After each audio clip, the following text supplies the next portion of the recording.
Okay.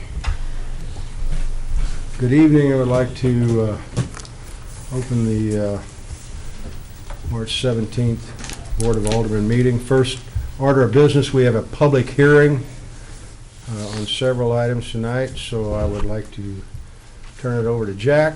Would you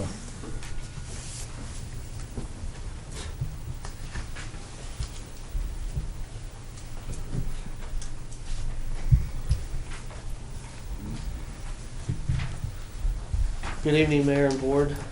First item we have is a proposed text amendment to Section 405.185, the OPR, Outdoor Public Recreation District, ADM number 71.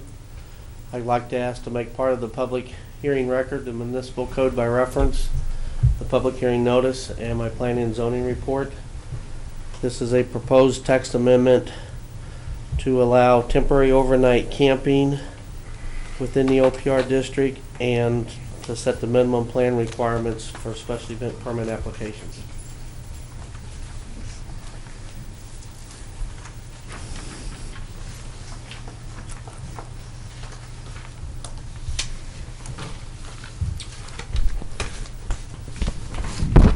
any questions for Jack on that subject?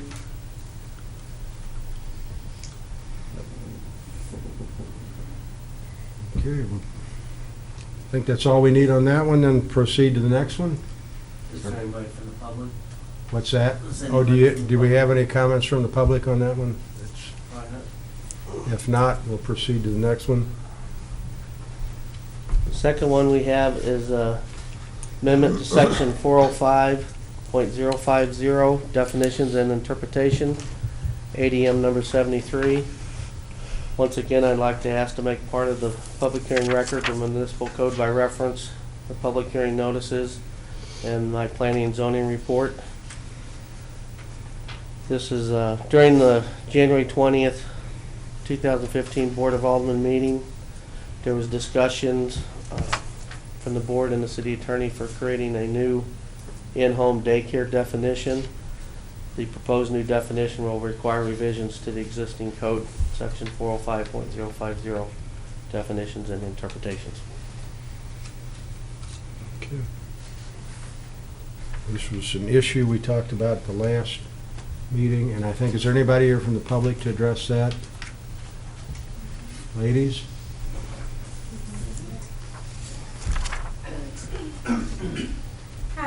Hi, my name's Tiffany Rivera. I was here in the January meeting, and I just wanted to make note that we're here to answer any questions that you may have.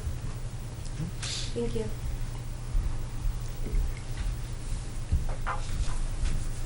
Does anybody have any questions for Jack or the young lady?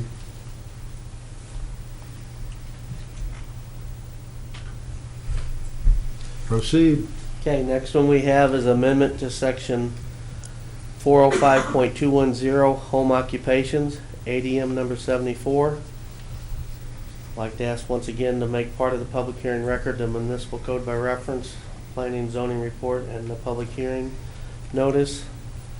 This proposed text amendment to Section 405.210, home occupations, is a result of creating the new definition.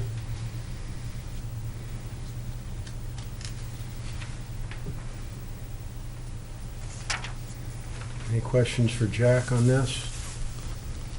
Anyone from the public care to comment on this? Okay, you're on a roll.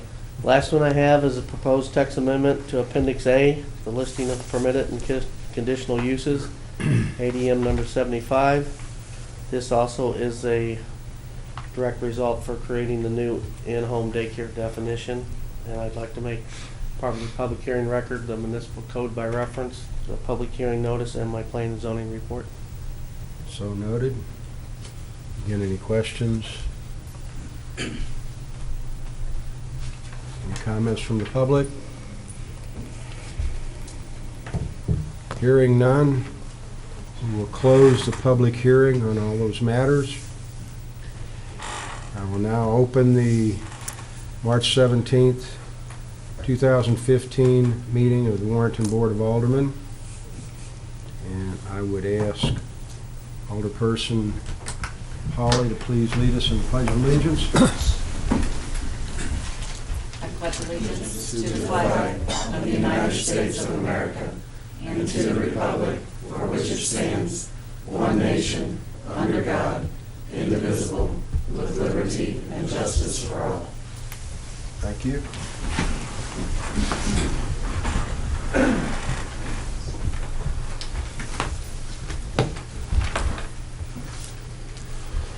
Okay, the first order of business is approval of minutes from the March 3rd, 2015 meeting. Make a motion, we approve the minutes from the Ways and Means Committee of March 3, 2015. Second. A motion by Alderman Ock, seconded by Alderman Dreyer, to approve the Ways and Means meeting minutes from March 3rd, 2015. Roll call vote. Alderman Dreyer? Yes. Alderman Schluter? Yes. Alderman Holly? Yes. Alderperson Casterly? Yes. Alderman Ock? Yes. Alderman Clark? Yes. Motion carries 6-0. Next, I will ask for a motion to approve the regular board meeting minutes from March 3rd, 2015. I make a motion, we approve the regular board meeting minutes from March 3rd, 2015. I'll second that. Motion by Alderperson Hawley, seconded by Alderman Schluter, to approve the regular board meeting minutes from March 3rd, 2015. Roll call vote. Alderman Schluter? Yes. Alderman Holly? Yes. Alderperson Casterly? Yes. Alderman Ock? Yes. Alderman Clark? Yes. Alderman Dreyer? Yes. Motion carries 6-0. Next, I will ask for a motion to approve the executive session meeting minutes from March 3rd, 2015. Motion to approve the executive session minutes from March 2003. Motion by Alderman Ock, seconded by Alderman Clark, to approve the executive session meetings from March 3rd, 2015. Roll call vote. Alderman Holly? Yes. Alderperson Casterly? Yes. Alderman Ock? Yes. Alderman Clark? Yes. Alderman Dreyer? Yes. Alderman Schluter? Yes. Motion carries 6-0. Next, as we always do, we open the meeting to the public. So if there's anybody here that, from the public that would like to address the board, we ask that you limit your comments to 5 minutes. If it takes longer than that, we ask that you be put on a future agenda. So do we have anybody here from the public that wishes to address the board?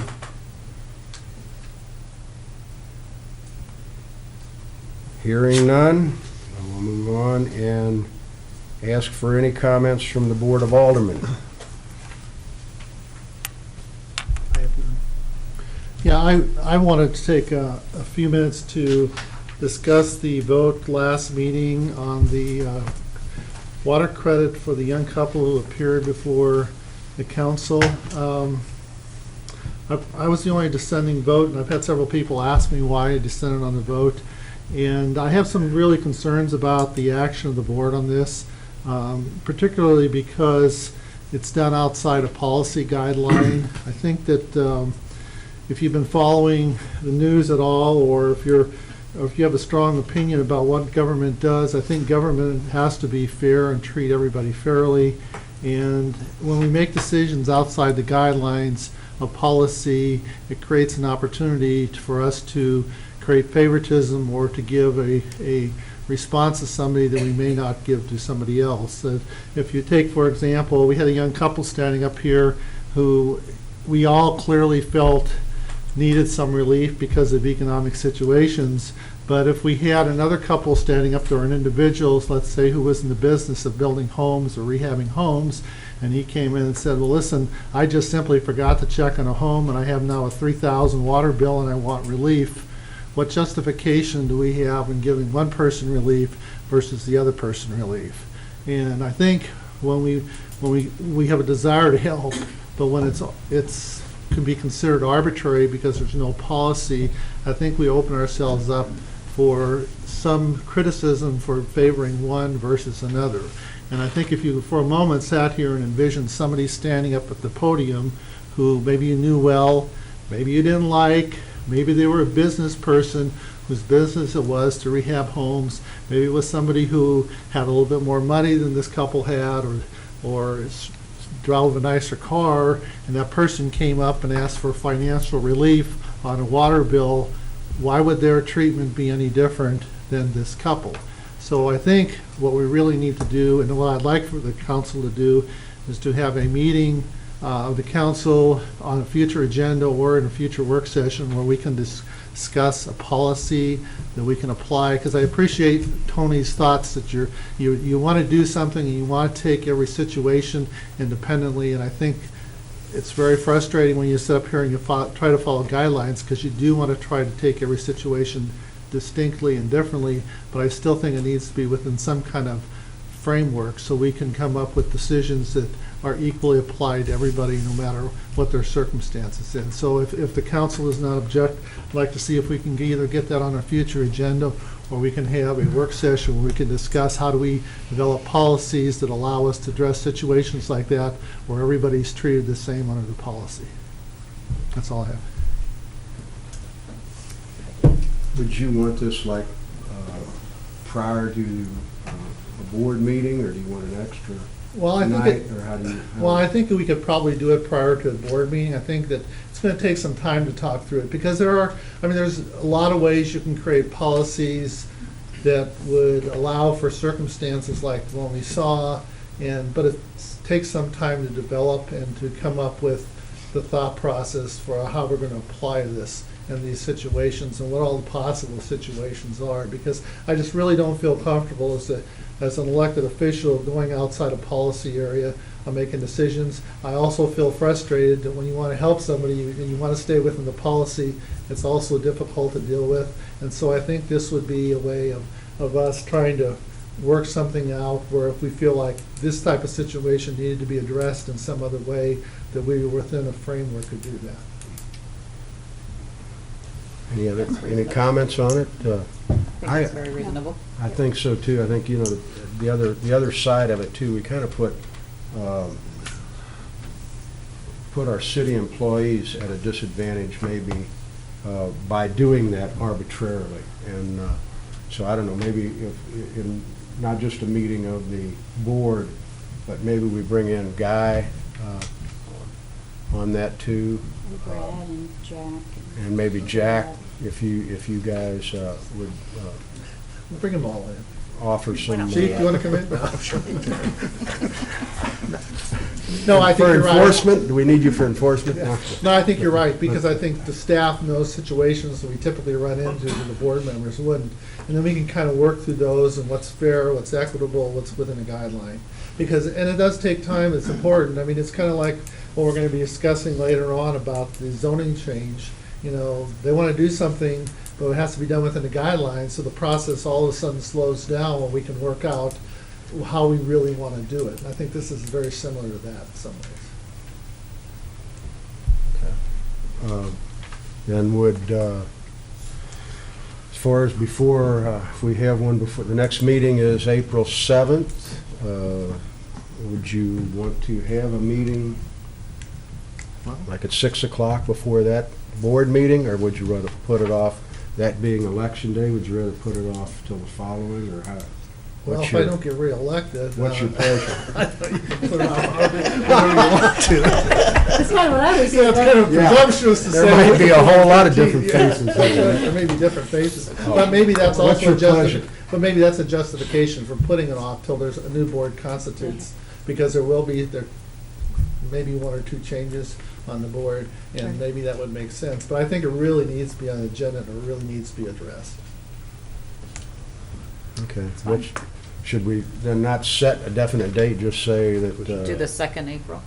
the second one in April? Yeah. Second, that'll work. At 6 o'clock, will that be swearing in to a You new? don't want to do it before the swearing in, so you wouldn't want to have this discussion before they can actually discuss it. Yeah, what time we do swearing? Does swearing in come during the meeting? Yes. You almost have to go to the Next the second meeting in April. That is a Or, Saturday. I mean, the first meeting in May. I'm First sorry. meeting in May? Yeah. Let's set it for the first meeting in May, Yeah. which would be May 5th. May 5th. Cinco. So we get St. Patty's Day up here and Cinco de Mayo up here. Well, you're not Spanish. Not Irish either, I'm a month. We Okay. celebrate every Let's holiday. tentatively set it 6 PM, 6 PM on May 5th. And Terry, if you will so note that, and if we get Jack and Guy and in on that too, I think that's something that, but I think it's a good idea. I think we, Yeah, thank you, Carrie. both from the council standpoint and from our employees' standpoint, so. Okay, any other comments from the board members? Okay, hearing none, we'll move on to the mayor's section of the agenda. The first order is the appointment of Rick Gastorf Jr. to the IDA board for a term of 6 years. I would entertain a motion to approve. That's a long term. Yeah. I'll make motion to appoint Rick Gavstorf Jr. to the IDA board for 6-year term. I'll second that. Motion by Alderperson Casserly, seconded by Alderman Schluter, for the appointment of Rick Gastorf Jr. to the IDA board for a 6-year term. Roll call vote. Alderperson Casterly? Yes. Alderman Ock? Yes. Alderman Clark? Yes. Alderman Dreyer? Yes. Alderman Schluter? Yes. Alderman Holly? Yes. Okay, thank you. Passes 6-0. The next order is, order of business is the appointment of Kevin Gerloff to the Planning and Zoning Board for a 4-year term. I would entertain a motion to appoint Kevin to that board. I'll make a motion to appoint Kevin Gerloff to the Planning and Zoning Board for a 4-year term. Second. I have a motion by Alderman Schluter, seconded by Alderperson Hawley, to approve appointment of Kevin Gerloff to the Planning and Zoning Commission for a term of 4 years. Roll call vote. Alderman Ock? Yes. Alderman Clark? Yes. Alderman Dreyer? Yes. Alderman Schluter? Yes. Alderman Holly? Yes. Alderperson Casterly? Yes. Okay, and the, I did call up, I know Tony, Alderperson Hawley had recommended somebody for the park board, and Nick Tallow, and I did call him to talk to him about it. He's in the middle of his master's degree thing, so he had to turn it down, but I think it's somebody in the future that maybe we can look at it. So, okay, the next order of business is to, Greg, do I need to turn this over to you, or do you want to let me handle it? We need to get him hired first. Okay. Approval to hire Gary Barnes as Animal Control Officer at $10 per hour with a start date of March 4th, 2015. I'll entertain a motion to approve that. Make a motion that we approve the hire of Gary Barnes as the part-time animal control officer at $10 per hour with a start date of 3/4/15. I'll second that. Motion by Alderperson Hawley, seconded by Alderman Schluter, to approve and hire Gary Barnes as Animal Control Officer at $10 per hour with a start date of March 4th, 2015. Roll call vote. Alderman Clark? Yes. Alderman Dreyer? Yes. Alderman Schluter? Yes. Alderman Holly? Yes. Alderperson Casterly? Yes. Alderman Ock? Yes. Motion carries 6-0. Thank you. Now, would you like to do the introductions? Absolutely. It's my pleasure to introduce you all to Gary Barnes, our new part-time animal control officer. Welcome aboard. Welcome aboard, Gary. Don't get bit. Okay, next order, next order of business is, I went to the Warren County Economic Development meeting today along with Michelle, and Michelle is not here tonight, so basically I'll carry the ball on this one. It was a very enlightening meeting. A lot of things discussed about, what's going on with the Economic Board, and a lot of things going on with, in relation to the state. And the main thing I wanted to bring out of this, I gave you all a copy of it. The transportation issue that's going on in the state of Missouri.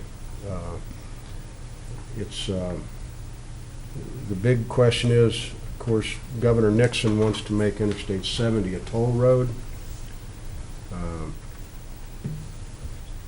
lot of the communities, counties, et cetera, along that way are not necessarily in favor of it.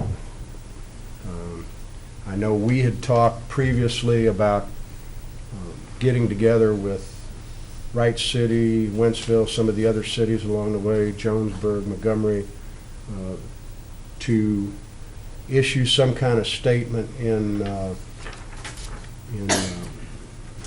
that we're against it, against the I-70 toll road idea. The Economic Development Council came up and tried to come up with not just a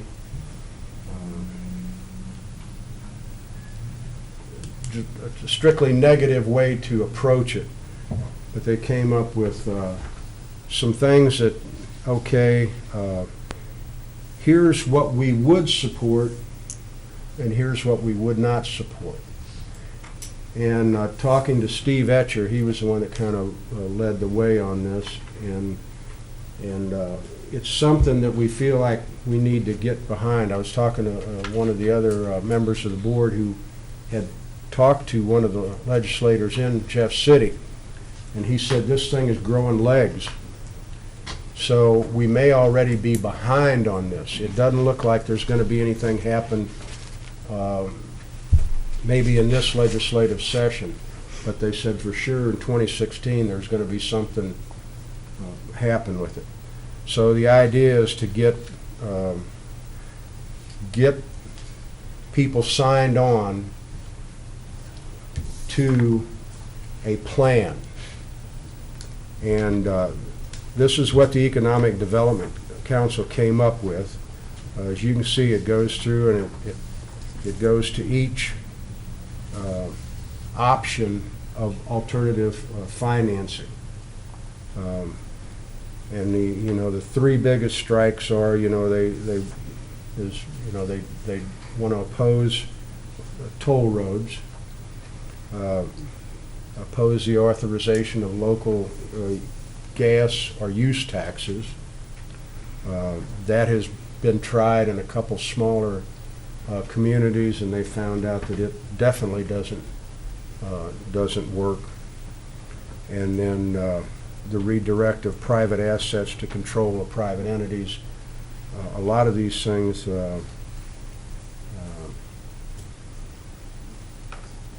needs to be delved into a little bit more detail. Mainly, you can look at the things they will back, such as increased state fuel tax. And one of the members of the board is Wayne Baker, who, of course, is in the fuel business, and he's on board with this.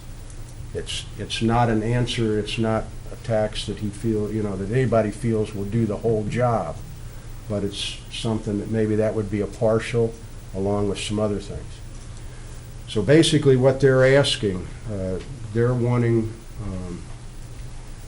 the cities, counties along the I-70 corridor to basically go along with this action plan. So tonight, I can't really ask for a resolution, but There is a little bit of a rush to get some kind of feeling from you guys where you want to go with it. March 25th, they're going to have a meeting, a legislative action meeting. You are all invited. I'm going to get with Steve Etcher. He would like as many as possible be there. I'm going to have him email you an invitation. All you need to do is RSVP. I think it's going to be at 5 or 5:30 on the 25th. There will be some legislative people there. The other part of it is April 1st or 3rd, somewhere in that week, they're going to have a lobbying session at Jeff City. And what that would involve is if anybody from the board wants to go to Jeff City and go visit with representatives, state representatives, and our state senators, and talk to them about just this issue. What date was that? It's the 1st or the 3rd. They don't really have it nailed down yet, but it's somewhere that week they think it's going to happen.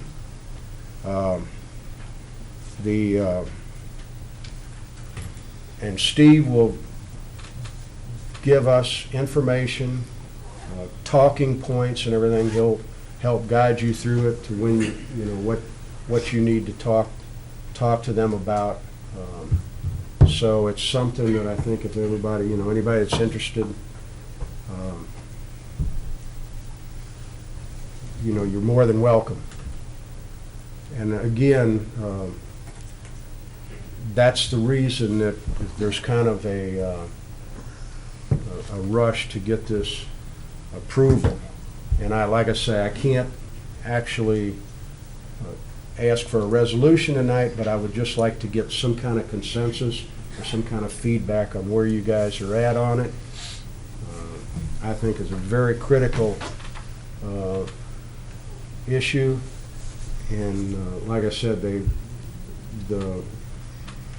it's already growing legs at the state level, so we need to get going on it as quick as possible. So, any comments on it or questions? I wonder prior to that March meeting if Steve could do some research for us, because the proponents of those who argued against the sales tax issue claimed that one of the problems was that a lot of the trucks in particular that use the interstates don't pay fuel taxes to the state because they can go through the state without fueling up, and therefore they're the ones creating most of the problems on the road and they're contributing nothing. And a number of these things listed here are user-type fees. So the question I have is, can we find out some actual factual situations about whether that's true? It was always my understanding that trailers had to pay an apportionment fee into the state to cover their usage in the state of Missouri if they were based, let's say, in Illinois. Is that still true? How much of that allegation really is factual? And if a person were to simply apply the correct current law to the outstate trucks coming in, would that remedy or partially remedy this situation? And I'd really like to know that, because that was really a strong pushing point on those groups who are opposed to the sales tax. Okay, I can... Gary, on one of the statements you made, I can to you a little bit now. The fuel tax is paid throughout the state. They developed the IFTA program, and the trucks have to pay on the miles they drive to the state according to their miles per gallon. So how does the state monitor There's that checking situation? IFTA comes in and audits the trucking companies. Who's IFTA? IFTA, International Fuel Transportation, something, I don't know. All the letters. I've been out long enough, I don't remember everything on it. Well, I think it would be helpful if we could at least get some information, because if the opponents, But sales tax but are arguing that. they are paying the fuel use tax, or fuel tax. The fuel tax is what they're paying. Okay. Well, I can certainly go back to Steve with that and see what he. Yeah, he see says. what has to say. There's, I know we've been talking, one of the other things, going back to that sales tax issue, one of the things was because it lost a lot of ground in the rural areas because the larger proportion of, or extremely large proportion was going to St. Louis and Kansas City, which that was another question that came up with this. So as far as, usage of the actual money, I think that's going to be a question that hangs out there too. But I can definitely get that and maybe have that for you by then. But again, and again, it's we want to stress this is looking at these issues or the alternatives here. The thing right now is they wanted to stress we don't really want to worry about the how and the whys right now. The thing they said we need to worry about stress is the what, and the what is what's going on at the state level, and how to slow that down until we can actually look at all these alternatives. So again, I would like to get a consensus if I can tell them we want to move forward on it, and that I can at the next meeting ask for a vote on a resolution.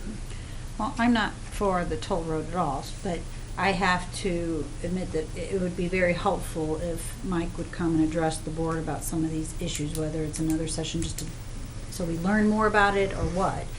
It would be very helpful. Well, again, I guess that's the thing that came up. They want to do this, but that's going to be the second phase of it, I guess. Is once they get everybody aboard. But it's going to be hard to get aboard when you don't know what you're on board for. But what is the resolution going to say? Is it going to say the city council of Warrenton is opposed categorically to something? No, it's not going to say opposed categorically to anything. What they're asking is Support this. to basically adopt this position along with the Economic Development Committee. And this is what they're going to go, with. Hopefully they'll get Wright City. Hopefully they'll get Warren County. They're going to talk to them. And hopefully there'll be some others along the way. But this is just basically a starting point, like I said, for the what. And I think it's a good starting point. It's not something where we have to address each individual because one of the things that'll happen is if it gets shot down at the toll road level, then they're gonna have to come up with some options, and that's basically what for the first part we wanted to look at. So, Mike, which one of these are they looking to, say support? Are they looking for each one of those with an increase? Is that what they're looking at to meet the need, to finally meet the needs? So a little each category. no, these are just some options that they would support. Support, okay. And that if It might be if we one or voted two for of them that cover yeah, what they need. It may not be just a state fuel tax. It may be a combination of a state fuel tax and a small, that they have to go to a sales tax with the people. This is nothing definite that they're saying it's one or the other. It's just, these are some things they would like them to look at and they would support. The bottom three This is their idea to keep from getting a toll road. Yes, this is a starting point that they feel it's. I can support them. I'm support against the roads, but without having the knowledge to say, I understand these points, I have a hard time saying I agree and support that. So, I'd be neutral at this point versus support because I think it's not possible to say you support something you don't understand.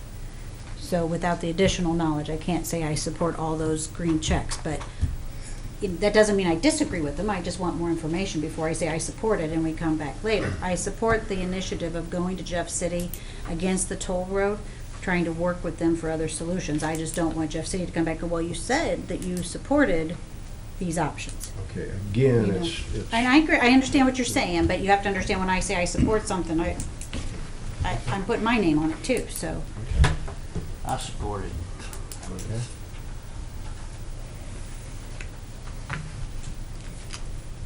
Hear from somebody else? I need some I'm- kind of consensus so that I know. I'm with Karen in that I would prefer to understand better what I'm supporting, but I understand in concept what's going on and that we need to come all out and say yay or nay on this, and so Right. I would go yay. Yes. Well, and basically, that's what I'm saying. They're asking for this is a starting point. Right. and, That's not to say that later on, if we don't like the way some of this is playing out, that we can't come back and say, Right. wait a minute. Yeah, Right. it doesn't, So- Basically, what I'm getting from this is if we're supporting options to the ones that are opposed, and we're not setting on any one concrete. no. So there's more education to be given. We're just in the final stages of starting something down the road. I'll support that. Even though we may need more education on, I'll support us starting down a different road than toll roads or what be it. I will definitely support And that. I think this is something that's going to come down, and not just from the Economic Development Council. I think it's going to come down. When I met with Senator Riddle was, she's definitely in the corner for this. That her point that day was she was, opposed to a toll road idea, but she wants to hear some legitimate alternatives. Right. And I think this Is it kind of right? next time we meet with her, we can say, here's some, and I'm sure she's heard some of them already. I think so. it's good for us to take a step in the right direction. Well, I think not in the direction or stay stagnant. And like I said, as long as we're not concreting any of those options in, I would support that. And again, I think it's something, it's a blueprint for a plan of action. It's nothing, but it's better than recreating the wheel where we talked about getting with some of the other communities to try to start something new. I think there's something out there we can go with. So, Gary, you're the only one I haven't. Yeah, I think we just move forward. Certainly, the ones they have red X's by redirecting the roads to a private enterprise, assessing a local or county sales tax, establishing a toll road. I don't think any of those are things that I would support. I think I agree with them that they're definitely red X's. I'm a big supporter of users, paying the fee for users. I'm a heavy commuter. I put on 30,000 miles a year. I should pay my fair share when I commute, and a lot of these green checks are user-based fees, so I think a user-based fee is an appropriate thing as opposed to a sales tax, which taxes people who are not driving as much on the road. So I think the concept of going forward, I don't have an issue with. Okay, then. Terry, then. I want to I'm make sorry. clear that I feel the same way. I just don't want people to say, No, I know you don't want to be tied to one or One the other. specific, that- right. I understand that. So, anyway, Terry, will you need to write up, or will Chris need to write up a resolution for the next meeting? We can certainly do that. Okay, let's get that on the agenda for the next meeting. And I will relay to the EDC that we have a consensus on it, and we are moving forward with a resolution to support it. So, again, thank you very much, and I'm sure the EDC will thank you too. So, okay, now, I think that's all the mayor has. He took up enough time tonight, so. yeah, no more from you. Yeah, we'll deduct that from future mayor comments. They're gonna quiet me down here. Next order of business is the loggers public notification requirement.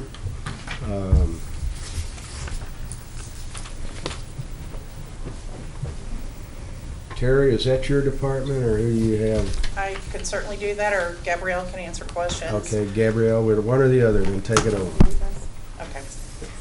The reason this is on tonight is because of the consideration that in the new year's budget, we're considering the implementation of the loggers retirement program for our employees.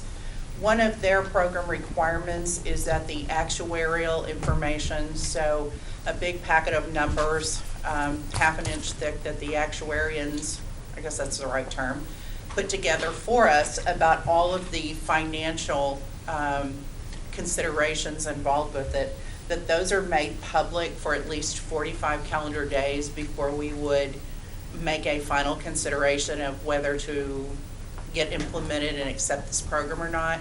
So this is just the notification that we will put those documents out there. They'll be available on a link through our Facebook page and also through the city's website, so that anyone who wants to view those documents from the public has access to be able to do that. Yeah, let me make a couple comments on this, since it came out of the budget meeting.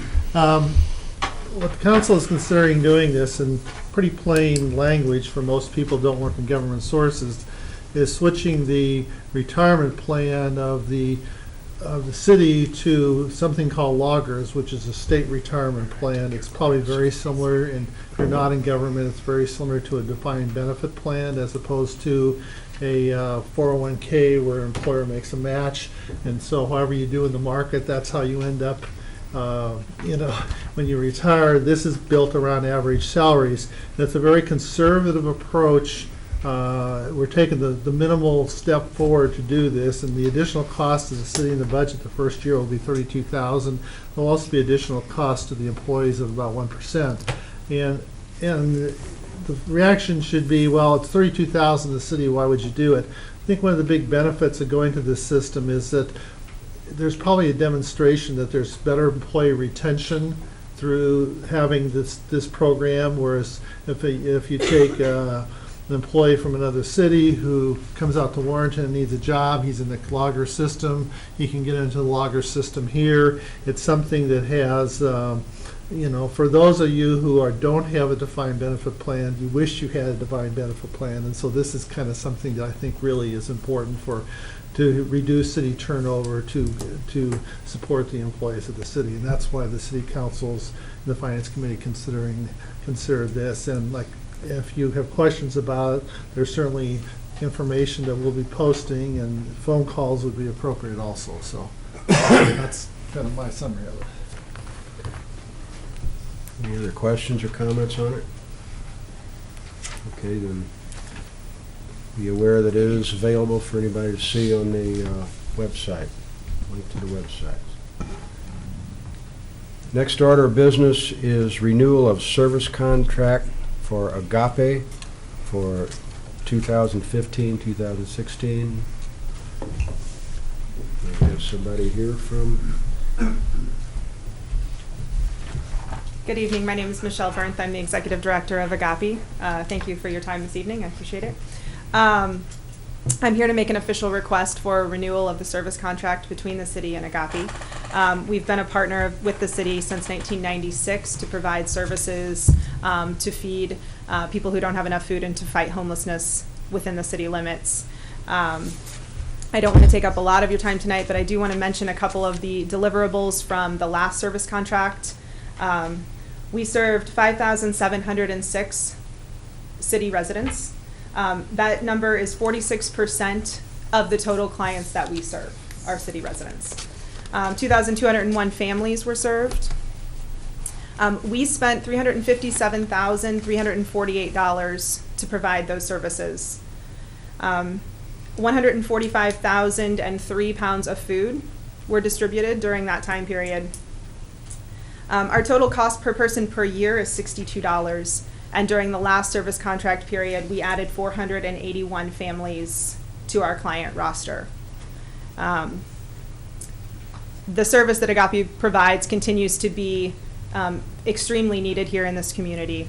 And so we ask for your support tonight to renew that contract. The last contract was written for 4% of the cost of our cost to provide those services, food services to the city residents. We would ask that the board consider renewing the contract at least 4%. Within the request letter, I've also included a table of what an increased percentage would look like based on that number. We would respectfully request that the board consider an increased percentage for this coming year due to the number of families that we've added and the increased cost to provide those services. I'm happy to answer any questions if you have them. Any questions? Yeah, I was looking here, I'm a complete supporter, just curious. Absolutely. You know, I saw who the main contributors were in the city of Warrenton's in there. Mhm. Does the city of Wright City donate as well? They don't. We made a request to them earlier this year. Unfortunately, it was not approved. And one of the locations is actually in Wright City, correct? That's correct. Interesting. We will ask again. Yeah, Mhm. I would say so. And the county doesn't contribute anything? And not currently, no. We've actually never requested it of them, but it's certainly something that we're looking into going forward. Yeah, I would like for the board to consider increasing the percentage that is listed down here, because I view this as critical service to the residents of Warrenton. And just tell you my little story for today. My wife who's involved with this received a phone call from a mother of 3 children who gets the food from Agape, and today was her pickup day, and she didn't have a resource to get there, and she was very concerned. And her point was, I'm really concerned because this happens to be school break time. So we fund the schools to provide meals for the kids so they can eat, they can study, become better students, but yet we hit in this break period, and the schools don't step in, as I know of, but Agape does step in for that week to make sure those families who have food insecurity are covered. So I think it's a real critical thing that we, as a board, continue to support, and I'd like to see if the board considers supporting it at a higher level, because I think it's an invaluable service. I wouldn't be opposed to that, but I'm kind of wondering if we agree to the 4% and then move it up to 5% if we can get commitment from Truesdale and Wright City for participation. Well, my experience is that never works in the past. I don't know that that's a motivator for them. Probably not, but it'd just be a nice. I'd rather do the right thing and then let Michelle and her team wrestle with those communities that don't feel like this is a critical resource to their community. Yeah, it's just a huge disappointment to me that there's other It is. communities that are not participating. I think that needs to be well noted, you know, that these serve their communities as well. So I'd make a motion that we increase our percentage to 5% at $18,000 a year. I want to say something else first before we go on, and I'm not opposed to increasing it, but the school does have an Operation Backpack program, and so they are given some additional food, knowing they've got a week that the kids aren't coming and getting breakfast and lunch. Right. So there is a safety net that doesn't always cover everything, Right. But I just want people to know that there is a program. Does Agape work with Backpack? Or We do. We partner together. Yeah. Okay. With the 2 programs to make sure that we cover, and as you mentioned, you know, almost 50% of the people that we serve every month are children, so it's important to us to make sure that that's covered.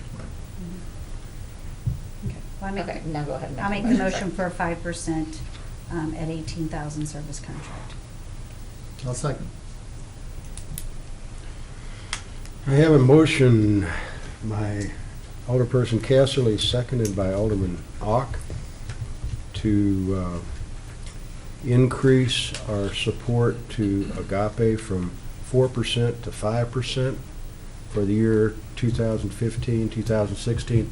Does this start July 1st through June 30th the following? Is that what? Okay. Okay, so, any other comments or anything? Otherwise, roll call vote. Alderman Dreyer? Yes. Alderman Schluter? Yes. Alderman Holly? Yes. Alderperson Kesserly? Yes. Alderman Ock? Yes. Alderman Clark? Yes. I would really, really like to see the other cities and the county get involved too. As would I. We can't carry it. I'd really like to see that in the newspaper. Motion We- carries. I'd really like to see that in the newspaper.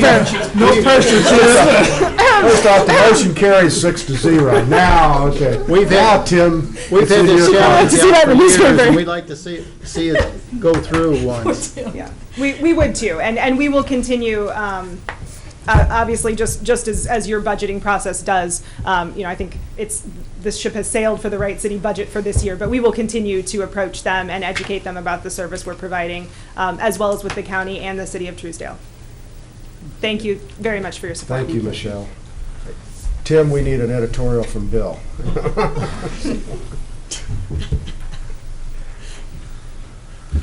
Okay, now I lost my... Package liquor. Okay, next item on the agenda is approval of an original packaged liquor license for the Walgreens located at 701 North Highway 47. I'll entertain a motion to approve that. So move. What's an unoriginal? Second. We have an alcohol-related question here. What's your question? What's an unoriginal package liquor? You should know this, Mike. Original package means if it is in a 12-pack, You sell it in. you buy it Sold from the as a 12. wholesaler as a 12-pack, you sell it as a 12-pack. You cannot Break it down. cut the 12-pack in half and sell it as a 6-pack. There you go. Thank you. That's original, that's, There you are. I learned something again. Now I know. I think I'll go have some original. a motion by Alderman Clark, And this is the nice. seconded by Alderman Dreyer, to approve the packaged liquor license for Walgreens. Roll call vote. Alderman Sluter? Yes. Alderman Holly? Yes. Alderperson Kessley? Yes. Alderman Ock? Yes. Alderman Clark? Yes. Alderman Dreyer? Yes. Motion carries 6-0. I don't know why they ever quit selling it. And these will probably be coming in because it's about time for yearly renewals, right? Yes.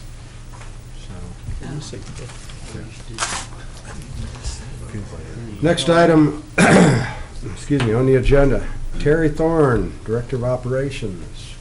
My first item for you this evening is the renewal of our workers' comp insurance. We received the renewal notice and the renewal invoice, and it does reflect a $20,413 increase, or 27%. 5% of that is an increase in rate across the board for the carrier. So everyone got that. Also, we had an increase in our payroll costs, which accounted for about $2,500 of that increase. The remainder of that was related to an increase in our experience modification factor, which went from 1.16 to 1.35.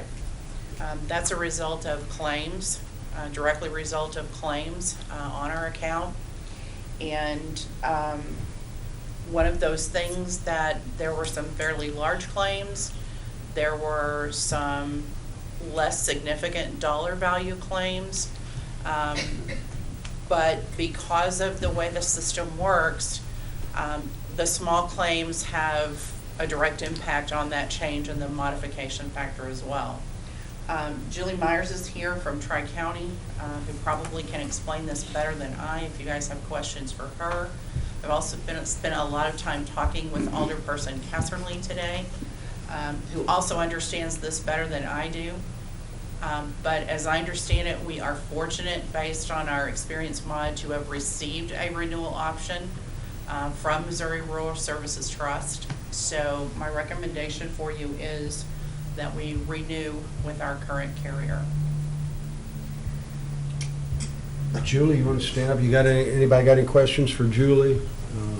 Not really for Julie, but I think for Terry, as long as we feel that as the city, we're doing everything we can do to properly train and to implement safety procedures for our employees, and we're doing those things, then I think we have to feel comfortable that, there's always going to be things that occur that you really are outside of your control. But as long as you feel comfortable that staff is doing that, we're going through the proper training, I think we just have to live with the increase. Well, we've talked a lot today about, because Karen knows a lot about this topic, so she's kind of worked with me today. I think we always have to look at it, and we actually are going to meet on Thursday with the departments that have most, obviously the ones that are out working with heavy equipment, out on the road. Those are the departments that have the accidents most of the time. So I think we always have to look at it. I think we need to determine if there are things that we can do additionally to try to offset that. But there is not a pattern of the accidents that are out there are all back injuries or they're trip and fall injuries. It's a myriad of different things that have happened. So I think we need to do what we can. I don't think we can be complacent and sit back and say, well, it's one of those things. So I think we'll do everything we can to try to bring this down in the future, but there is no guarantee of that.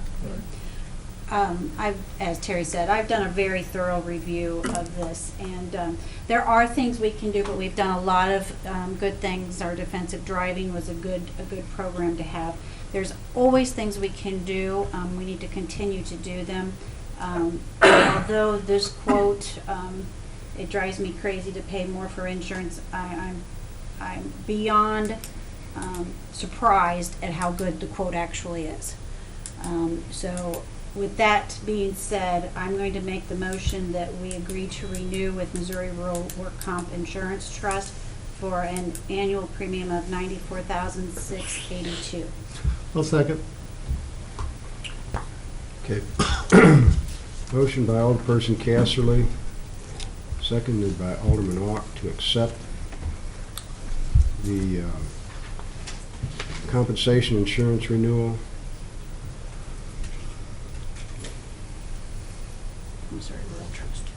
We get it from Linda's first. No, I don't have any. First, I thought I had a question, but I'm going to let it go. Roll call vote. Alderman Holly? Yes. Alderperson Casterly? Yes. Alderman Ock? Yes. Alderman Clark? Yes. Alderman Dreyer? Yes. Alderman Schluter? Yes. Motion carries 6-0. My next item for you is a report from the Tourism Commission that met this morning. They had a number of things on their agenda for approval. The first of those was from the Warrenton Area Chamber of Commerce.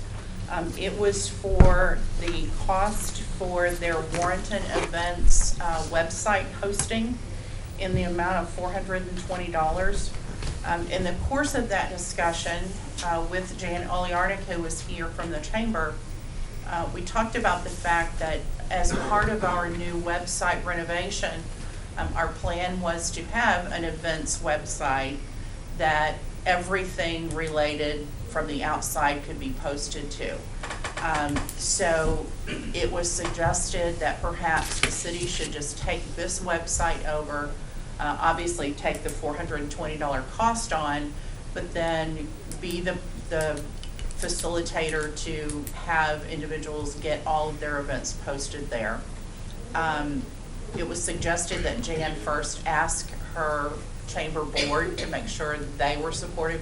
Jan was certainly supportive of that, but to make sure that the chamber board supports that as well.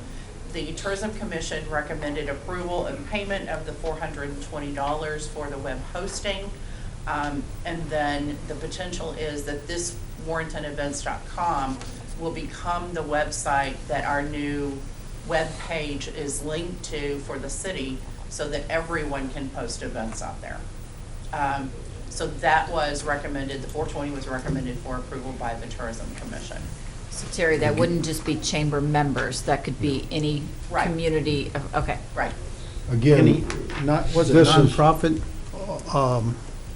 nonprofit people can print? Nonprofits can Just not currently anybody, but they were supposed to be post nonprofit? nonprofit, but other than that, chamber members only at this point. If it's moved over to the city, it would be open to anyone who wants to post onto that website. When is the consideration to make the move? When would that happen? I think it would happen immediately, after the chamber board has approved that. Jan certainly was not sad, not to have that. And I think because our intent was to create a new website, so using something that already people are, at least some individuals are accustomed to posting to, would just speed the process of getting that out there and available to the public. Again, it's something we don't have to reinvent the wheel. We can take what's there. Eric and John were at that meeting this morning. If you got anything, they might be able to add to it too. I'm sorry, Tony, do you have a question? Yeah, I guess I just want to clarify maybe the difference between special events versus we're having a sale. You know, I see where Tony's going. I looked at currently what they have, and I'm assuming we may make some minor changes to it once Jessica would be involved. But the basic way it's set up now is there's a separate, let's call it tab that you click on for garage sales. So it can be used to post your garage sale. It just appears on a special calendar that you would click specifically for a sale. So it is possible to put that out there. Okay, so what would prevent a store that has a different special every week from making this part of their marketing piece? Putting the Dollar General flyer on those. Right. So everything that goes there, as I understand it from the brief description from Jan this morning, they basically go to the website, make a request, and put their format and their document up there. And then someone on our end has to approve that for posting before it actually goes live. So we probably have to have a policy. So we would have to So have we a need- policy right, okay, specifying exactly what was Gotcha. allowed, what's not, Okay. and how it's to be handled. And I believe some of the outcome that we were really looking at this morning, or some of the stuff we were looking at, was that we are still going to have to create one with our website for a connected portal. This is already there. It would save us money in the long run to adapt this rather than create something ourselves. So when this came to us, it was almost a cost-effective thing for us to jump on board with. Okay. Now, that's not saying that, obviously, we have to create a policy, but for an already created website versus us having someone create one, it's gonna save us money. Yeah. Okay. And there'll be some fine tuning as we go Sure. along. So. We'll learn as we go along. Tourism originally funded the initial cost for the setup of this website, if I remember correctly. I think that's what it said. Okay.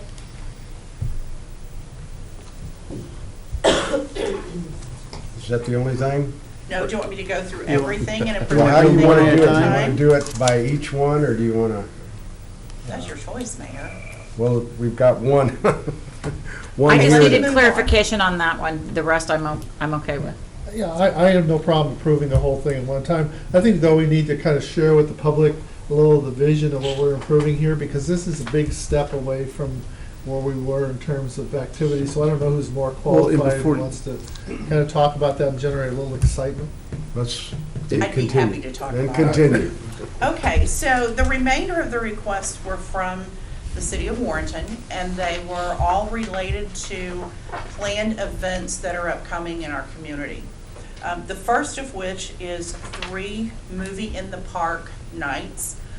These will be movies designed toward family entertainment to be held, we're not sure which park at this point, but a park in town. It'll be a big screen, it'll be out on the lawn of the park, designed for families to be able to come and enjoy an evening of entertainment in a family setting, and be able to bring their picnic basket or whatnot and just enjoy a night in the park. It's a fairly inexpensive way to get some entertainment out there. Also will be done in conjunction with dates that we have tournaments in town. Tourism feels like that keeping the tournament participants in town as much as we possibly can, so that they're going to the convenience store, they're going to the restaurants, they're buying gas, all of those things that generate dollars for those tourism-related businesses. This is a way to keep them from finishing their tournament and leaving town, but also opens up the ability for families locally to be able to enjoy the entertainment as well. Total for movies in the park is up to $3,000, which was a budgeted amount. The next item is Auto Fest, which is going to be done in conjunction with a street fair event yet unnamed. Will be held in the downtown area, will be afternoon of car show combined with some kind of concert entertainment appropriate for that setting, along with children's entertainment, everything from face painting to the different inflatable kinds of things. So a lot for the children to do in the afternoon. Then into the late afternoon toward evening, there will be a main stage opening band type of concert, followed by a main event, high-end concert designed to draw the public into the community. The Auto Fest part of it will be what we typically have done. Last time we did it at Quarry Park, but moving that down on the far east end of Main Street, and then coming up from that with the ability to have food vendors, to invite the downtown businesses to participate and be some of those food vendors along the way, as well as opening it up to other businesses in the city.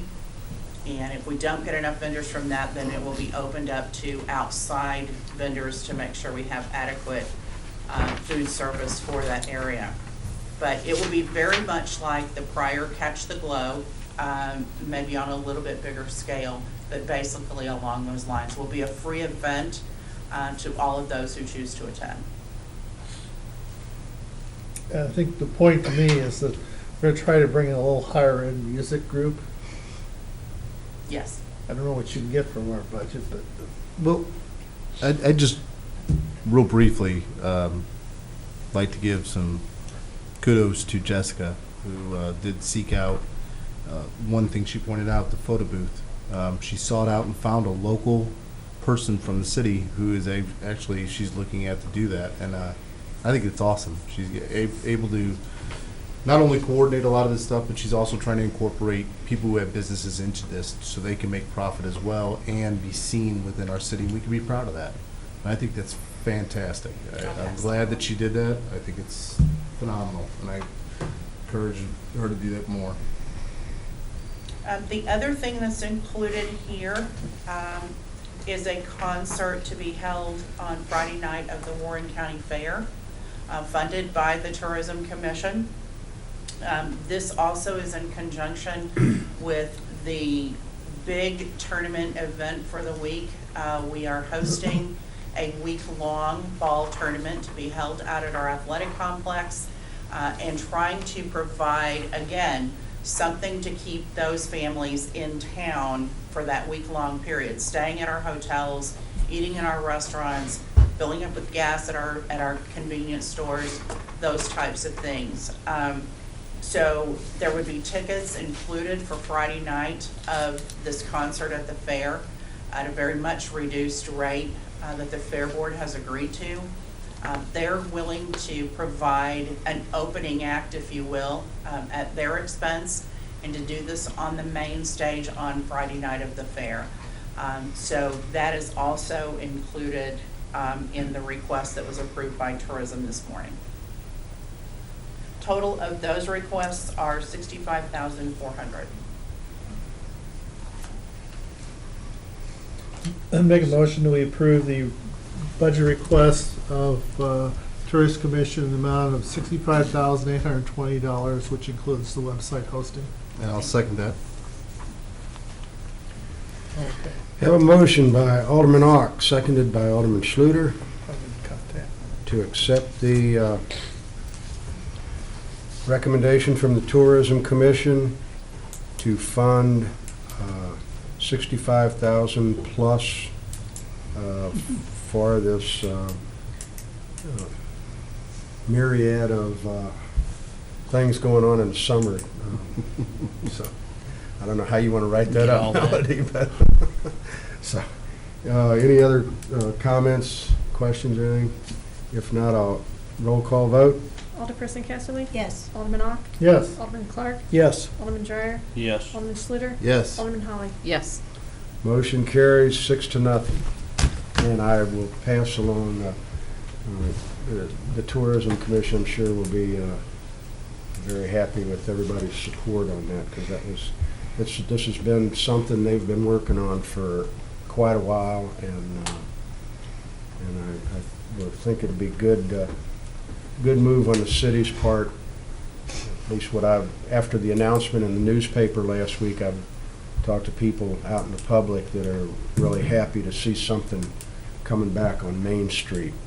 They all say, well, good, we're going to have Catch the Glow again. I said, no, it ain't going to be not Catch the Glow. It's going to be a new name, but everybody seems receptive that it'll be back. So, thank you. I have a couple of operational updates. The comprehensive plan update is in full swing. The Planning Advisory Committee held their first meeting last week. My understanding, it was extremely successful. A lot of great participation. It was a very, very good meeting and was the startup really of the project. The stakeholders meetings are planned for tomorrow. Lisa will be in town and will be having meetings all day long over at the Historical Society, so that's the second step. Within the next couple of weeks will be the third set of meetings that are yet to be kind of put together and scheduled. And then after that, it will be a long series of meetings of the Planning Advisory Committee, as well as public involvement meetings that are yet to come. So it is in full swing and moving forward.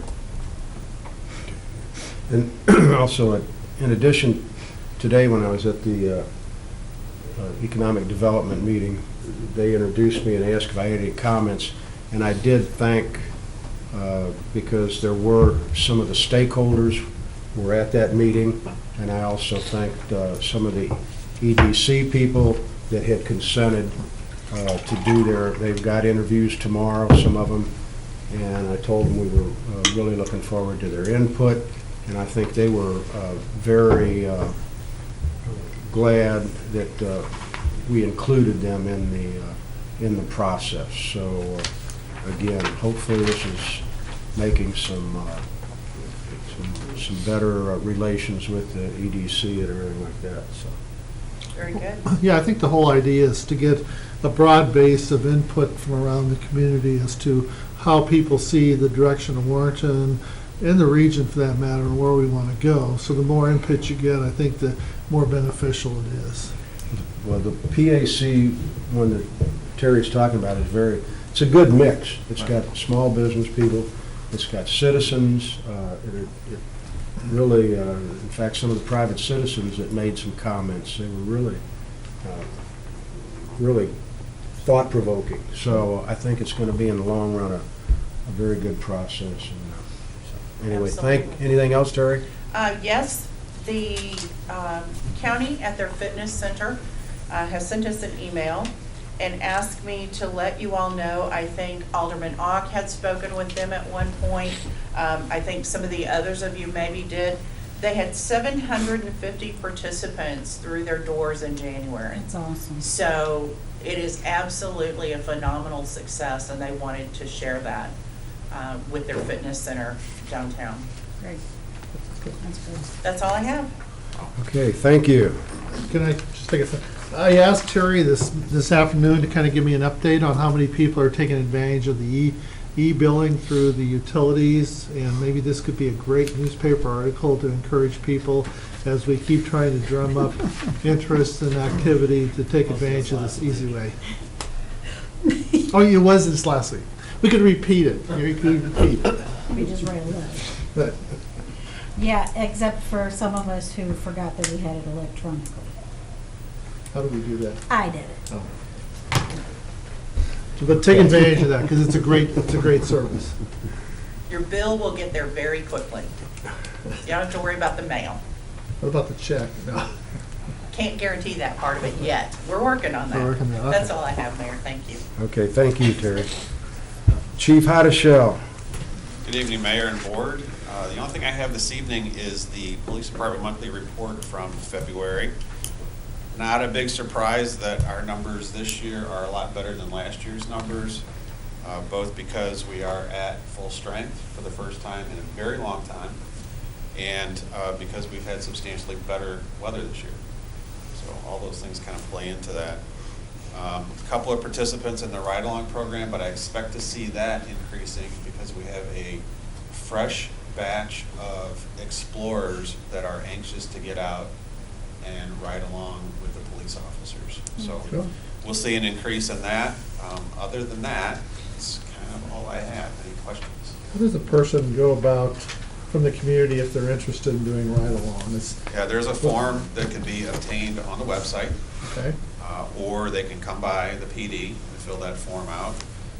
There are some rules though that come with it, but I think they're pretty reasonable. Fill that form out and turn it in, and we're very flexible with scheduling. Obviously we're around 24/7, so we kind of appreciate the company most of the time. So really, whenever we like to show off what we're doing, we think we're doing a pretty good job. Do we have to fill out a form again if we've already filled out the form? No. Okay. Anything else? Any other questions for Chief? Okay, Thank you. thank you, sir. Next on the agenda, Brad Boozy-Cruz, Maintenance and Grounds Director. Brad, what do you got? I've had my monthly report.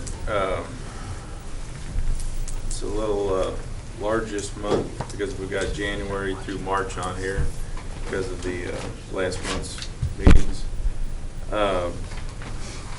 One other thing, another just kind of something to go along with the maintenance part here. We are starting to take the Christmas decorations up at the cemetery. February was the kind of our cutoff date, so any of the blankets and stuff, we'll be picking all them up. So just kind of let people know if they want to get their Christmas stuff up, because most of the stuff looks kind of bad. So if they want to change it or if they see it's gone, it's because we picked it up. So just that little note. Nobody has any questions about this, I'll go to the seed bid. I'd like to make a motion, or to recommend that we go with Pennington Seeds out of Madison, Georgia, for price for 8,000. Let's see, I think we went with 8,000 pounds for $5,600 delivered to us. They're a heck of a lot cheaper. Yes, Good- they are. Is it good grass? Is it gonna grow? I called them and asked them that. They sent me the tags from it, and the germination and everything was right up there with everybody else's. So it just that they had some left, and they were giving us a good deal on it. Wow, sounds like a great deal. I'll So- make a motion that we accept the bid from Pennington Seed Inc. from Madison, Georgia for a bid total of $5,600. Move- Second? Second. Okay, I have a motion by Alderperson Casserly, seconded by Alderman Dreyer, to accept the seed bid to Pennington Seed Company Incorporated in the amount of $5,600 as the low bid. Roll call vote. Alderman Ock, Yes. Alderman Clark, Yes. Alderman Dreyer, Yes. Alderman Schluter. Yes. Alderman Holly. Yes. Alderperson Casterly. Yes. Motion carries 6-0. Next, I have the portable toilet bids. This is a lot for the Auto Fest and a few other things, and some for out at the complex. And I would like to recommend we go with O'Fallon Sewer for a bid of $2,735. I find it amazing that they were $1 off. Yeah. Yeah, that's. I'll make a motion that we go with O'Fallon Sewer Service for a bid total of $2,735. I'll second that. Motion by Alderperson Casserly, seconded by Alderman Schluter, to award the public toilet bid to O'Fallon Sewer Services in the amount of $2,735. All in roll call vote. Alderman Clark, Yes. Alderman Dreyer, Yes. Alderman Schluter. Yes. Alderman Holly. Yes. Alderperson Casterly. Yes. Alderman Ock. Yes. Motion carries 6-0. Anything else, Brad? That's all I have. Thank you. Okay, thank you. Guy, you're up. Good evening, Mayor, Board. Have my monthly report. A lot of snow removal. We had a couple water main breaks. Had a sewer issue by Coca-Cola in the middle of when it was cold. Had to deal with that.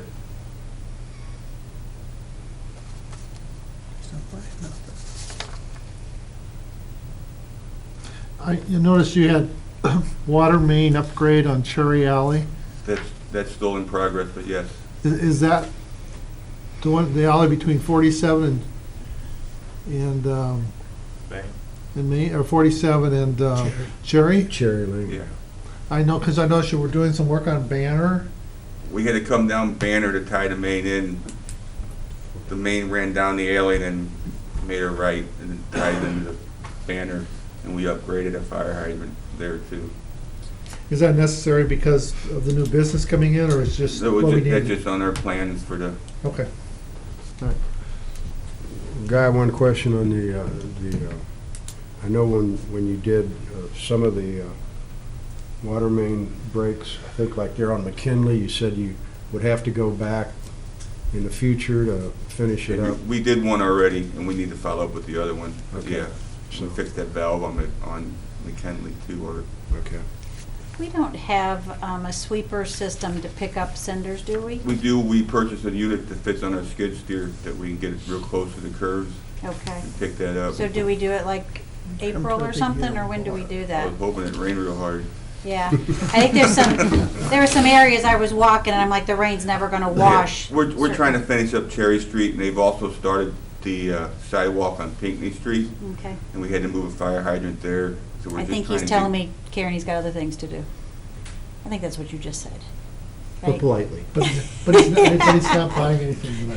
He has a broom you can borrow. Yeah. I was just curious if we had one. While you're walking, yeah. It while does you're out there become walking, dangerous for the yeah. bicycles. Yes, Yeah. it is. Yeah. We need to get it picked up, and then we're just playing catch up from the cold weather. No, I wasn't like being forceful, I was just curious if we actually had one. Just for my curiosity, you said that we had one for the attachment. We still have the big Yes, street sweeper? we'll have to get that out and de-winterize it and get it running. Okay, but we still have that, and It's it's still there, yeah, operational? we still have it on the Okay. location.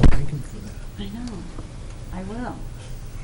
Is that all? I'd like to thank you for not asking us for money. I was thinking about buying a new one. Oh, okay. Sweeper truck. Since you brought it up. Okay, it's Jack's turn. Anything else, Guy? Yeah, I got a couple other items real quick. Oh. The tower on Ashland, that's getting ready to be covered. They'll put a canopy on top, and then the curtain will go up as they're working. So at night it'll come back down, and then when they're working, it'll go back up. That should start probably by Friday. They should start sandblasting there. That's on a that. crazy looking water tower right now. Looks So like, that's moving forward. looks like a creature Looks from. And then I have one other Going item. Movies. Yeah. Our water system received a minor violation through DNR.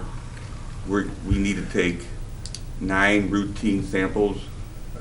We took 8, so we had a violation of a sample that we didn't turn in. What to do with that is we'll have to post a notice here at City Hall, upstairs and downstairs, and then we put that on our CCR report, which goes on a website and then goes on our billing, and that goes out. But we take 9 samples throughout the city, and with their last inspection, they increased it to 9. We've always taken 8.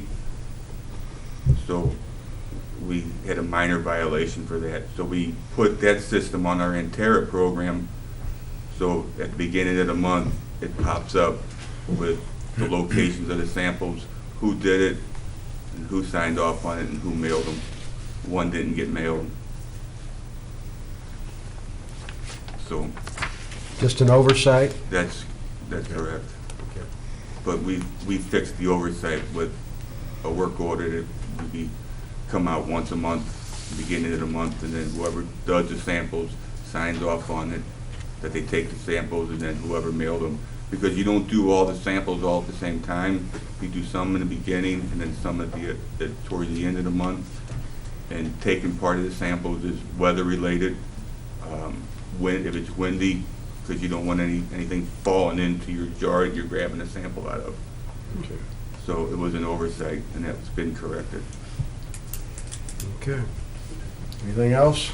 That's all I have. Oh, you gotta let him off, buy something. What? You keep saying that, he's gonna buy something. Let him off? Can we slap the back of your hand for that or something? Guy, thanks for all the snow removal, your crew did a good job. No, I think they did a good job this year. Thank you, I'll I let them hope know. it's over. Okay, next order is Jack on the zoning ordinance. And First thing I have is the monthly report.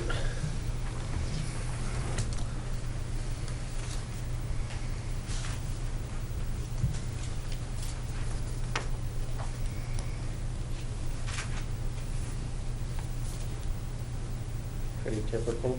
If you don't have any specific questions, the second thing I have is a special event permit approval request for the Warrenton Band Boosters Mud Bog SCP-10, a fundraising event to be held at the Warren County Fairgrounds on May the 9th, 2015. The motion for approval passed 6-0 with 3 absent and 1 vacancy at the March 5th, 2015 Planning and Zoning Commission meeting, with the condition that they implement some safety concerns that was listed during the approval request discussion, specifically fence off the staging area, track area, and shutdown area to prohibit spectators from entering these areas. Only event staff and the mud bog participants are to be allowed within these areas. MMOR staff flagmen will verify that all of the areas listed above are clear of spectators and have safe conditions prior to the start of each race. And Linda's here, the applicant's here, if you have any specific questions for her. Make a motion, we approve the special permit for the mud bog on May 9th, 2015 at the fairground. Second that. This is one heck of a map. motion by Alderman Ock, seconded by Alderperson Casterly to approve special event permit for Warrenton Band Boosters Mud Bog on May 9th, 2015. The only comment I would have is, I think, just for the public's awareness, we've got the report on it, but I think a lot of these things were addressed after what happened last year, right? There was a lot of discussion at the P&Z meeting for additional safety features. Yeah, okay. Chief Hotteshell wrote a memorandum pointing out things that both me and Guy also agreed on, and spoke with Linda in great detail at the P&Z meeting on how they're going to make sure them areas are completely blocked off, just in case you have a wanderer spectator that can get out there, plus the MMOR representatives. There'll be one at each end of the track. You might be able to explain it better, that make sure everything's clear before they flag the racer to actually start the race. And there was put some extra barriers up at Well, the one again, end. mainly just to let the public know that all everything that's been done is for the public's safety and everything. We've addressed all those, and I think they did a good job on it. So. And part of Linda's application states that if she's going to have the fire department and the ambulance department on site, if for any reason they get pulled off because of emergency, then the event will shut down until she has replacement ambulance or fire be on site. So, Probably also want to say that the event supports the Warrenton Band Boosters, and so I really want to encourage people to come out and be supportive of the band boosters, the band. Good point. Okay, motion on the floor, call for roll call vote. Alderman Dreyer? Yes. Alderman Schluter? Yes. Alderman Holly? Yes. Alderperson Casterly? Yes. Alderman Ock? Yes. Alderman Clark? Yes. Motion carries 6-0. There will also later on be a bill on the agenda to address that. No, sir. That one doesn't have a bill. Oh, that one doesn't? No. That was just approval. Oh, okay. Okay. I will just send her a letter that says it was approved and list the requirements to make sure that they're taken care of on site. Thank you, guys. It was a little easier this year, wasn't it? Thank you. Well, it was a little rough at the beginning. It's all good now, thank you. Next item I have is a amendment request, amendment to section 405.185 OPR, Outdoor Public Recreation District, 80 and 71. This amendment is to allow temporary overnight camping within the OPR district, and it clarified and placed minimum plan requirements for the submittal of special event permits. And this motion for approval passed 6-0 with 3 absent and 1 vacancy at the March 5th, 2015 Planning and Zoning Commission meeting.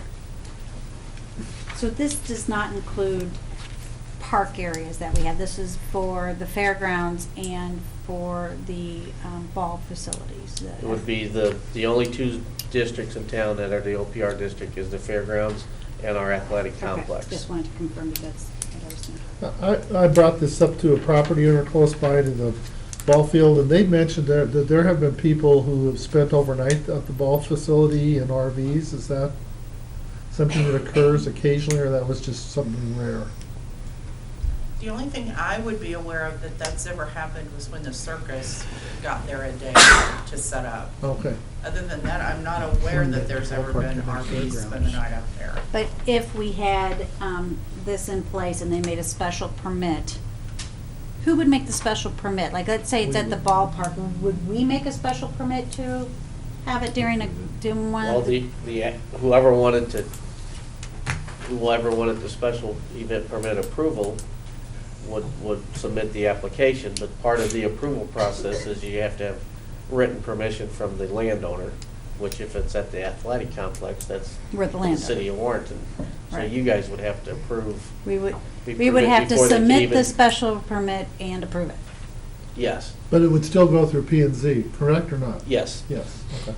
Well, that's not. but they would need your written approval to even start their process, if that makes sense. I'm just thinking, some of these tournaments we have, people are coming in from all over in different states, and there may not be enough hotel rooms in the city of Warrenton.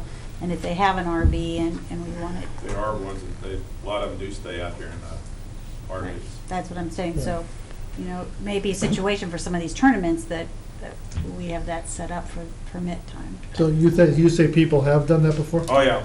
Yeah. Some of the bigger ones from Illinois and Iowa, Yeah. they'll come out, and they have huge motorhomes, and they park them, and Just didn't know about them. yeah, they just, you come back and it's in the same spot. It's like, well, they must have spent the night. Yeah. So that's something we might want to look into. And then we have determining- the circus, the Yeah. clown, the guy that comes through ahead of time, they stay out, or, they'll pull up out there for the night and then go to the schools. So, I hear a song. Okay. Have a motion to, No motion. the bill. It's a bill. It's the bill. It's a bill.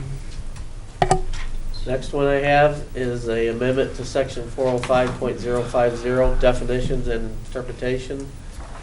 This was the proposed text amendment in regards to the discussion during the January 20th, 2015 Board of Aldermen meeting to create a new in-home daycare definition. This motion for approval failed 0-6 with 3 absent and 1 vacancy at the March 5th, 2015 Planning and Zoning Commission meeting. So what are the options? I mean, what do we do as a board? Because there is no bill to vote on, so I don't know what we're supposed to do with this. If you approve it, we would have the ordinance ready at the next meeting. So if we override the zoning board, then an ordinance has to be drafted and that the And we'll prior. bring it to the next We meeting. will, Yes. basically what we're doing is, Responding to the, overriding theirs, and we need to tell Chris to write the, change the art, or change the, Right, what you would want the change to be. what we would want to, we have to direct him, so. It might be 2 meetings down the road before we get it out. Yeah. You know, my biggest concern here is the residential with 10 children. I think 10 children is too much in a home. And that number to me looks to be too large.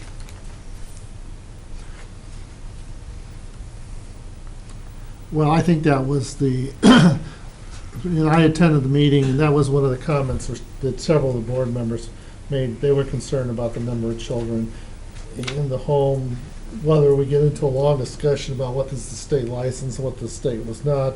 I think the lead comment was, would you buy a home if you knowingly knew that this facility under the new definition was next door? Would you buy in? And if you wouldn't buy in, is it fair for you to have purchased your home already and have the new definition implied or imposed on the house next door to you? And that was the primary concern about one person. The other two spoke quite a bit about the number of kids. You know, and if the number of kids is a concern, you know, the whole idea of this was to allow the people who brought it up to start a business. So if you're going to start a business and you restrict the number of clients they have, it's not going to be a very successful business. So the point of concern also is a business issue for the people who want this passed. And I think both the ladies are here tonight. Right. If anybody's got any questions for them. Yeah. I still contend that we have a need for in-home child daycare. You know, whether we're stuck on that number 10 or not, you know, certainly can be debated. But I also was concerned that planning and zoning went one way at one meeting, and then Did a total we 180. we kind of reacted to theirs recommendation, thinking that we're fine-tuning, finding a solution, and then the next meeting, they went completely the opposite. I did want to add a comment, sorry to interrupt. But I did know, I was not able to attend the planning and zoning meeting due to my children being sick, but I did watch the video online. So, and one thing I wanted to kind of clarify is, one thing that they were stuck on was that we would be applying for a 24-hour license. Excuse me. But we would not be watching children 24 hours. It would just be, depending on the state, they only do from like 6 a.m. to 5 p.m. or whatever. Excuse me. But we wanted to have like a date night. And so in order to do that, we would have to have the 24-hour. Sorry, I'm still a little sick. That's fine. It's been my experience though, if you go with a 24-hour, even though you're just thinking one day, we have to look at worst case or Right. that it'd be every day, Mm-hmm. so. Absolutely. And we would be happy to eliminate that. We were just trying to help some parents out. Well, I think the point that was brought up in the meeting, one of the points brought up in the meeting, again, was concern about the value of the person's property who bought into a residential neighborhood, knowing full well that this was a residential neighborhood and they didn't have a quote-unquote business next door, which by expanding the definition is a business. So their concern was that is that really fair to the property owners who bought in under one circumstance and now you have an entirely different circumstance. At the same point, they made the comment that they did recognize there may be a need for additional daycare in town. They just didn't feel like this was the approach that we should do to get that additional daycare in town.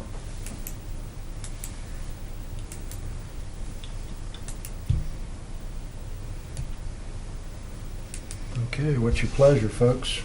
So we either need to accept the recommendation or reject the recommendation of planning and zoning, is that correct? You have to make it with a positive vote, positive Yeah. motion. You have to make it, this is gonna be difficult. You have to think about what you want to do and make it as a positive. So, I make a motion to approve the planning and zoning's recommendation. Let's make it positive. That's positive. I'll second. Motion by Alderman Clark, seconded by Alderman Ock,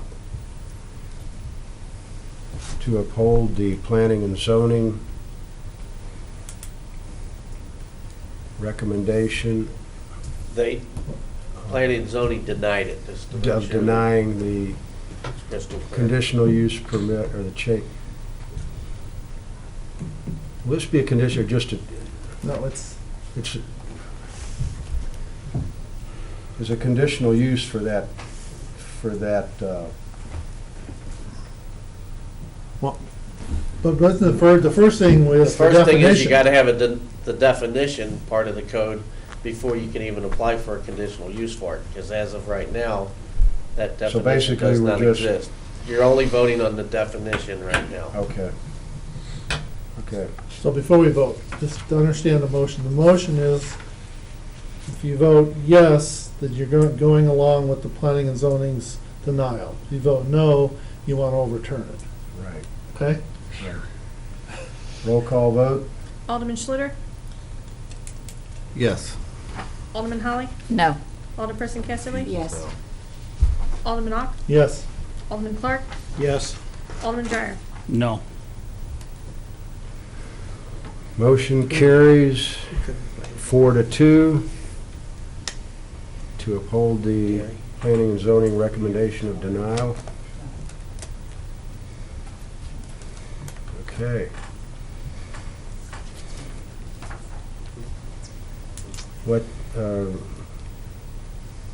What else you got, Jack? The next one is a text amendment to section 405.210, home occupations, which is the, in creating the in-home daycare definition, it required the changes to the section of code 405.210 regarding the home occupations. And this motion for approval failed 0-6 with 3 absent and 1 vacancy at the March 5th, 2015 Planning and Zoning Commission meeting. Alderman Niedermeyer, you want to take this again? Oh, I'm sorry. Well, it's good somebody got my Animal House reference. I didn't understand She it. didn't I had understand. no idea what he was talking about. Yeah. Well, it's an age thing. I'd make a motion that we approve the P and Z recommendation on section 105.050. Oh, I'm confused here. Second. Motion by Alderman Ock, seconded by Alderman Clark. Yeah, I got you. Again, to approve the Recommendation. denial. You vote yes. Yeah, so if you vote To again, overturn the decision, you vote no. if you support theirs, you vote yes. If you want to overturn it, vote no. Roll call vote? Can I ask a question, please, Mayor? Yes. Are we on section 405.210, home occupation? Yes. Yes. You're right, I'm sorry, you're right, the motion needs to be Oh, I'm adjusted. sorry. I'm Yeah. sorry. Yeah, Yeah, I know, when I made my motion, I picked the wrong, it should be .2210. Okay. I'm ready, sir. I don't know if I'm on the right one now or not. We're on number E. Number E? I mean, E. Okay, I was on the right one. I don't understand why we have this and we have the other. The question is, right, okay. why do we have all these motions? Because you have to change different sections within the code to get this To done. make it- If this happened, we'd have to, We'd have to change we have to do, these We were 3 trying to to make create it work. something new. and Jack was correct when he said the definition on the first one, that was Oh. so that was actually the 4-2 vote to uphold that. Okay, so now, we got a motion and a second. To approve the recommendation from planning and zoning for section 405.210, home occupation. Yes, denying, upholding the planning and zoning recommendation. Again, voting yes is approval, or to uphold their denial. Vote no is to override. Roll call vote? Alderman Holly? No. Alderperson Casterly? Yes. Alderman Ock? yes. Alderman Clark? Yes. Alderman Dreyer? No. Alderman Schluter? Yes. Motion carries 4-2. But you see what I'm getting at? Okay, now, The last one I have is the amendment, proposed text amendment to Appendix A, the listing of permitted conditional uses, ADM 75. And this was also a direct result of the proposed new definition of in-home daycare. Motion for approval failed 0-6 with 3 absent and 1 vacancy at the March 5th, 2015 Planning and Zoning Commission meeting. Make a motion that we approve the recommendation of the P and Z related to Appendix A. Second. motion by Alderman Ock, seconded by Alderman Clark, to approve planning and zoning recommendation. Again, denial of, and I'll let Melody, you want to read it again? Read this one too? Yeah, motion by Alderman Ock, second by Alderman Clark, to approve the recommendation from planning and zoning to deny Appendix A listing of permitted and conditional uses, ADM 75. Okay. Roll call vote. Alderperson Casterly, Yes. Alderman Ock, Yes. Alderman Clark, Yes. Alderman Dreyer, No. Alderman Schluter, Yes. Alderman Holly. No. Motion carries 4-2. And one last comment, and I also, Tony, was extremely surprised at how the P and Z went on this, having changed 180 degrees. I was equally surprised that not everybody who changed their votes commented on why they were changing them. 2 people did, 1 person wasn't there on the original vote, but the other people didn't really say what caused them to change their vote. They just voted to deny. And one of the things I think we would be remiss is we probably need to give the young ladies some guidance on what the options are. Where can they go from here with, as I far believe as- Michelle has contacted them, trying to help find Yeah, I- vacancies Right. within their budget. Okay. The city's actually trying to do everything we can. We've been working with manipulating their, massaging this code for a couple months, trying to Yeah. help out, so. Okay. Okay, moving on. I have,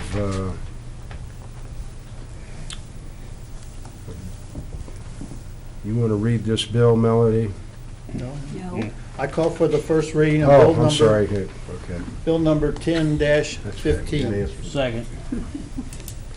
Motion by Alderman Clark, seconded by Alderman Dreyer for the first reading of bill number 10-15. An ordinance amending section 405.185 OPR outdoor public recreation of the municipal code of the city of Warrenton, Missouri, allowing temporary overnight camping and adding detailed plans to the application process. Call for motion for the second reading and passage of bill number 10-15. Call for the second final reading of bill number 1015 and passage. Mayor. Second. Motion by Alderman Schluter, seconded by Alderperson Holly for the second reading and passage of bill number 10-15. An ordinance amending section 405.185 OPR outdoor public recreation of the municipal code of the city of Warrenton, Missouri, allowing temporary overnight camping and adding detailed plans to the application process. Roll call vote. Alderman Ock, Yes. Alderman Clark, Yes. Alderman Dreyer, Yes. Alderman Schluter, Yes. Alderman Holly, Yes. Alderperson Casterly. Yes. Okay, next I'll entertain a motion for the first reading of bill number 8-15. Call for the first reading of bill number 8-15. Second. Motion by Alderman Clark, seconded by Alderman Dreyer. For first reading of bill number 08-15. An ordinance replacing section 210.355 burning, garbage, rubbish, etc. of the municipal code of the city of Warrenton, Missouri. I would, before we do second reading, I'd like to find out exactly what it is we're voting on, why we're voting on it. I think, if I recall right, the attorney said they were changes within the ordinance related to burning that we had to do to comply with I don't know what, I honestly don't remember the reason we're doing this, but this has nothing to do with the discussion we had about not allowing burning in the city of Leaves. This is not what this bill is about, but it does reference burning. So could you explain that? Sure. Really, all that this does is defines what outdoor fireplaces, barbecue grills, portable fire pits, and bonfires are, because we did not have a definition in our code. And it clarifies the fact that it is permitted to burn a fire within one of those approved devices at a private residence on your own property. It also gives, which is something that we talked about, the police chief or his designee, the ability to require that a fire be extinguished if it is a problem with the neighbor, as we discussed, that's in our current fire code. So those are really the only changes, is the clarification of the ability to burn within one of those devices at a private residence. And then the ability for the chief to be able to require the extinguishment of a fire if it is a problem or a nuisance with the neighbor. But, I mean, the timing of this is kind of odd. Was this on something that he just wanted to do because he was reviewing ordinances, or? No, this came up as a result of a complaint that was made to Mayor Shilharvey by a person who was approached because they had been approached by someone from our police department on a complaint that they had a fire at their residence. And when Mayor Shilharvey questioned, it became clear that our code did not distinguish the fact that it is allowed to have a fire in one of those approved fireplace containers at a residence. So this all started, and if you remember, the discussion about should we allow burning of leaves or should we not was a result of this being brought to accommodate those changes. Then we got into the discussion of, do we want to allow burning of leaves or do we not? So it's been a prolonged process because of the additional discussion that ensued. I think the thing that came up at the end of the meeting was we didn't feel like we had a consensus or anything on leaf burning and stuff, so we let that go for now. Right. But the main thing was to get this, or these fire pits or whatever you want to call it, approved. I think that was the gist of it. Okay. Make a motion for the second and final reading of Bill 08-15. Oh, second. Okay. Motion by Alderman Ock, seconded by Alderperson Casserly for the second reading and passage of Bill number 08-15. An ordinance replacing section 210.355, burning, garbage, rubbish, etc. of the municipal code of the city of Warrenton, Missouri. Roll call vote. Alderman Clark? Yes. Alderman Dreyer? Yes. Alderman Schluter? Yes. Alderman Holly? Yes. Alderperson Casterly? Yes. Alderman Ock? Yes. Okay. I think the newspaper had a call in or email in your, whether you want leaf burning or not. And I think 72%, 73% wanted to keep burning leaves. Is that correct? Something like that? Yeah, I believe they were in favor. I don't know the exact numbers. It was overwhelming. Yeah, it was. So. Which is good. I mean, that's good to put And in there. this, not only, by doing this, there's not only the chief and his designated person, also the fire chief can also do the same thing, shut down the fire if it's a nuisance. Is that correct? The fire chief is given that authority both through their own codes and ordinances, but also through the International Fire Code that we've already adopted. So if there is an issue, they need to call the fire department or Yes. the police department. Preferably the fire department. Yeah. Yeah. And the chief's lips didn't even move. Make a motion for adjournment. Second. All in favor? Aye. Okay. Thank you.